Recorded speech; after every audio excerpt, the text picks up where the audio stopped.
শুনেছি যে সিনেমার মানুষদের জন্যই নাকি সিনেমার এই বেহাল দশা। আপনারা এই কথাটা এটা অস্বীকার করব না, এটা অস্বীকার করব না।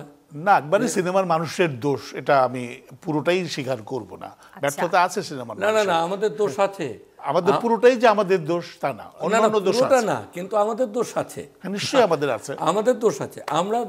আমরা শুনেন, আমরা যখন ছবি রিলিজ করি, ছবি রিলিজ করলাম, কোনো হাউস থেকে ছবি রিলিজ করলাম, আমার নিজের কোনো হাউস নাই, আমি কোনো হাউসের হেল্প নিলাম, নিয়ে আমি ছবি রিলিজ করলাম।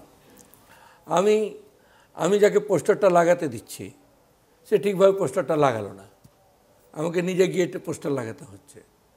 আমার যে হলে সিনেমা চলছে সেখানে আমি চেকার পাঠাচ্ছি, আমার চেকারটা প্রপারলি হয়তো আমাকে নিউজ দিল না, প্রপারলি নিউজ দিল না, বা পারলো না, ব্যর্থ হলো, আসলো না।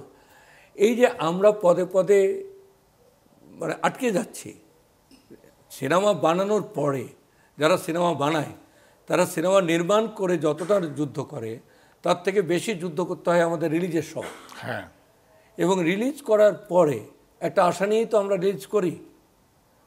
রিলিজ করার পরে আমাদের কাছে আকাশ ভেঙে পড়ে যে আমরা কোনো জায়গা থেকে আমাদের লোক দ্বারাই সহযোগিতা পাই না। এই জায়গায় আমি ডায়মন্ড ভাইয়ের সাথে একটা কথা অ্যাড করতে চাই। রিলিজের যুদ্ধটা আমাদের আসলে এটা মানে অনেক কষ্টের যুদ্ধ, অনেকগুলো টাকা খরচ করে অনেক দিন আমাদের শ্রম সাধনার মাধ্যমে অনেক অনেক আয়োজনের পরে কিন্তু একটা সিনেমা মুক্তি বা আয়োজনে যাই। ওই যুদ্ধটাই কিন্তু আমরা ওই যে বললো চেকার যায়, চেকার নিউজ দিতে পারে, নিউজ দেয়, ভুল নিউজ দেয়। যদি বিক্রি হয়েছে 1 লক্ষ টাকা, সে বলে স্যার 2000 টাকা বিক্রি হয়েছে।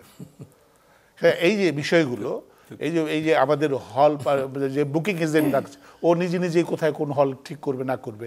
আসলে মধ্যস্বত্বভোগীরা আমাদের সিনেমা ইন্ডাস্ট্রি অনেকটা ধ্বংসের কারণ, অনেকটা নষ্টের কারণ, এবং মানে সিনেমাকে মানে বিপদগামিতার পথে পাঠিয়ে দেওয়ার কারণ ওরা। কিন্তু এই জায়গায় মানে ক্রিস্টাল ক্লিয়ার ব্যাপার নাই, অনেস্টির বিষয়গুলো অনুপস্থিত। আগে এগুলো ছিল না, আগে তো ছিল কিন্তু এত প্রকটভাবে ছিল না, বাণিজ্য ছিল, খেয়াল করতো না মানুষ। এখন যদি সিনেমার লোকেরাই যে সিনেমা নষ্ট করছে, আগে অশ্লীলতা ছিল, তারা সিনেমার লোকেরা, বাইরের লোক তো অশ্লীলতা করেনি, করেছে সিনেমার লোকেরাই, প্রযোজকরাই, পরিচালকরাই, এবং সেখানে শিল্পীরা অভিনয়ও করেছে, তাই না? সবাই অভিনয় করেছে। কিন্তু তখন কিন্তু আর্মি ছিল, বিডিআর ছিল, পুলিশ ছিল, সব ছিল, কিন্তু তখন সেন্সর বোর্ড ছিল, সবাই ছিল। এত কিছুর মাঝে এত অশ্লীল সিনেমা কিভাবে চলল দিনের পর দিন, বছরের পর বছর? এটা হতে পারে? একদিন দুদিন চুপে একটা ছবি চুপচাপ পাস করে দেওয়া যায়, কিন্তু সূর্যের আলোতে পুরো বাংলাদেশে এগুলা যে কেন করলো, কোন উদ্দেশ্যে করেছিল? তাহলে এটা অনেক মানে পঞ্চবার্ষিকী একটা পরিকল্পনা ছিল।